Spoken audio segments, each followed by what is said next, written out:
ஜூலை 29 செவ்வாய்க்கிழமை. விலையேறப்பெற்ற கல், தேவனால் தெரிந்து கொள்ளப்பட்டதும் விலையேறப்பெற்றதுமாயிருக்கிற ஜீவனுள்ள கல்லாகிய அவரிடத்தில் சேர்ந்தவர்களாகிய நீங்களும் பரிசுத்த ஆசாரிய கூட்டமாகவும் கட்டப்பட்டு வருகிறீர்கள்.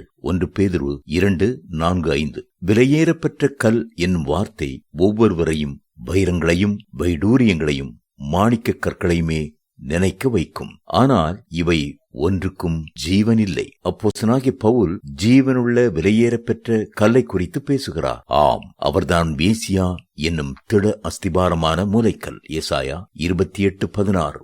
யார் யார் அவரை நேசித்து விசுவாசித்து ஏற்றுக்கொள்கிறார்களோ அவர்களுடைய வாழ்க்கைக்கு அவர் அஸ்திபாரமான விலையேறப்பெற்ற கல்லாக விளங்குகிறார். அதே நேரத்திலே அவருக்கு கீழ்ப்படியாமல் அவரை தள்ளிவிடும் போது அவரே இடறுதலுக்கு ஏதுவான கல்லாகவும் மாறிவிடுகிறார். 1 பேதுரு 2:7.